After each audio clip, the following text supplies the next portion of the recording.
Viewers আসসালামু আলাইকুম। গুপ্তবিদ্যা সন্ধান ইউটিউব চ্যানেলে সবাইকে সুস্বাগতম। তো আজকে আপনাদের মাঝে একটি গুরুত্বপূর্ণ টপিকস নিয়ে উপস্থিত হলাম। এটি হলো পলাতক ব্যক্তিকে হাজির করা। তো এগুলো রহস্য আমি আপনাদেরকে বলে দেই। কারো যদি স্ত্রী চলে যায় তাহলে স্ত্রীকে নিয়ে আসতে পারবেন, যে কাউকে নিয়ে আসতে পারবেন ইনশাআল্লাহ। তো বলে দেই, ইয়াজুইদু, কোনো কথা ভুলিয়া গেলে এই নাম পূর্ণ জিকির করিলে তা স্মরণ হয়।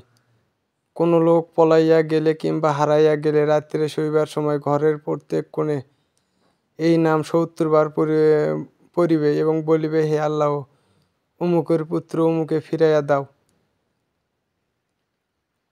ইনশাআল্লাহ এই আমল দ্বারা ৭০ দিনের মধ্যে ওই ব্যক্তি ফিরিয়া আসিবে কিংবা তাহার খবর পাওয়া যাইবে।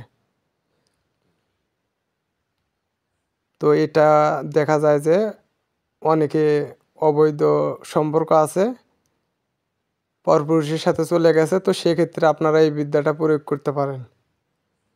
তো আমি সবাইকে দিয়ে দিলাম। তো সবাই কাজ করেন। আসসালামু আলাইকুম।